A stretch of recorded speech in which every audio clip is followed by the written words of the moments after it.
Greetings and salutations. Welcome to another episode of 365 Days of Gaming. I appreciate you taking out time to check out this video. Like, comment, share, and subscribe. Thank you in advance. Now, I love pro wrestling. In particular, some of my greatest pro wrestling memories are during the 90s, right? And not just like Attitude Era, Stone Cold stuff, but there's definitely a lot of that.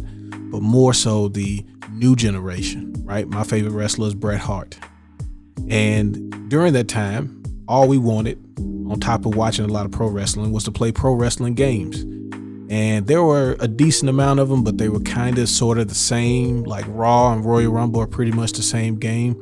But then they came out with something that was totally different, a la NBA Jam, but wrestling. So you know I was on board. We're talking about Wrestlemania, the arcade game. Now, Wrestlemania, the arcade game, first and foremost, you don't even got that many people, right? You only got 8 characters, but it didn't matter. First off, we got Bret Hart, so we in there, right? We got Shawn Michaels, we got Undertaker, we got Bam Bam, we got Razor Ramon, we got Doink the Clown, we even got Lex Luger. But anyway, game is just over the top. It's wacky, right? They got the photorealistic, character models a la Mortal Kombat, which we thought was super cool. When you're fighting each other, you knock different items out of each other, like, hearts, or with Yokozuna, you knock fish out. Bats always coming out of, what's his name, Undertaker. And then Razor Ramon's got the gold chains and whatnot. And then the moves are all kind of over the top, like, you grab people by the legs and slam them on the ground. Undertaker can take you up in the air and do a choke slam. It's up to 4 players. I've played it on the Genesis. I've played it on the SNES. I've played it on arcades, and it's all the same. It's just over the top fun. And then you got some of the voice acting and stuff that was really good because, what makes pro wrestling entertaining is the personalities, right? And so the game is full of that. They found a way to take the personality of pro wrestling and make it arcadey. You got a combo system in there. And the game is memorable not just for the time it represents and the characters and the gameplay, but just some of the lines. Like every time you win, you hear Vince McMahon say you have to give credit to, and then your name comes up. When somebody's on the ground and you don't pin him, you hear the guy yelling out, pin him, pin him. So it's not a super long game, right? But that's not what we're here for. It's just good old fashioned over the top wrestling action.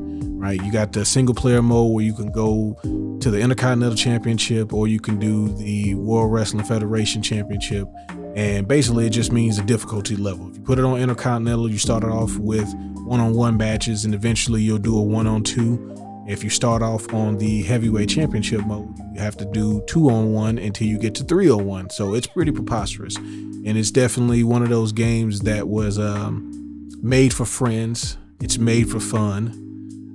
I didn't have a way of playing 4 players until we played the arcade version, but even just 1-on-1 or teaming up together, because on the console you can do the tag team one and you can go through the game together, which I always thought was pretty cool.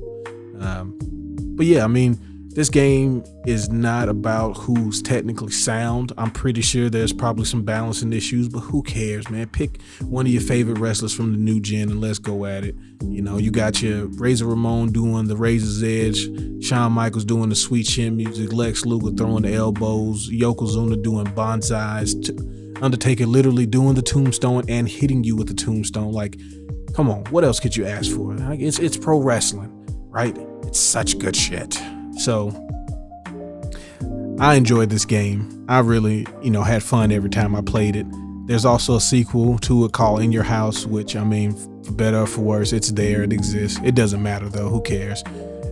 It's basically the same game, but some of the characters you kind of don't like. Like there's Ahmed Johnson and, people who were still there, during the Attitude Era, but not quite in the time of Stone Cold. So there's no Stone Cold in the game, but you got like Ultimate Warrior. It's a very weird game. So I always enjoyed the WrestleMania version just a little bit more. Always a good time. This is definitely a rental. You jump in, have some fun, slam each other, bust each other over the head, and you go about your business. Not too much thought behind it, right? Just something to jump in and enjoy. And that's what these games are definitely for.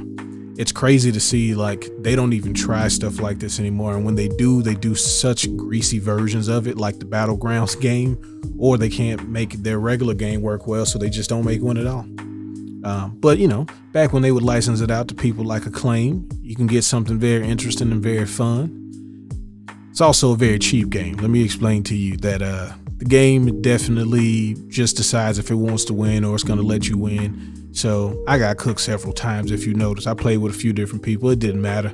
They let me win 1 or 2 rounds and then they give me the business. But that's okay. I'm definitely playing the arcade version. So, it's going to be made to take quarters. So since we got an infinite amount, it's just going to keep trying to take them from us. So Lex Luger gave us the business on multiple occasions, but that's also because he's got a metal plate in his arm. So he was never fighting fair. That's just my opinion on the whole thing. But I know you guys have played this game. Who's your favorite character, right? Who do you know all the moves for? There were finishing moves and everything. They weren't like, Mortal Kombat level finishing moves, but there were some cool little changes and stuff like that you can do when you beat somebody besides just pinning. I never knew any of them, but maybe you do. But as always, just wanted to highlight a game that brought a lot of fun to me and my friends on various occasions. And hopefully it's a game that either you've enjoyed or maybe you check out, especially if you're a fan of, new generation 90s WWF style wrestling and the characters from that time. But as always, I appreciate you checking out the video. Y'all have fun. Be safe. Peace.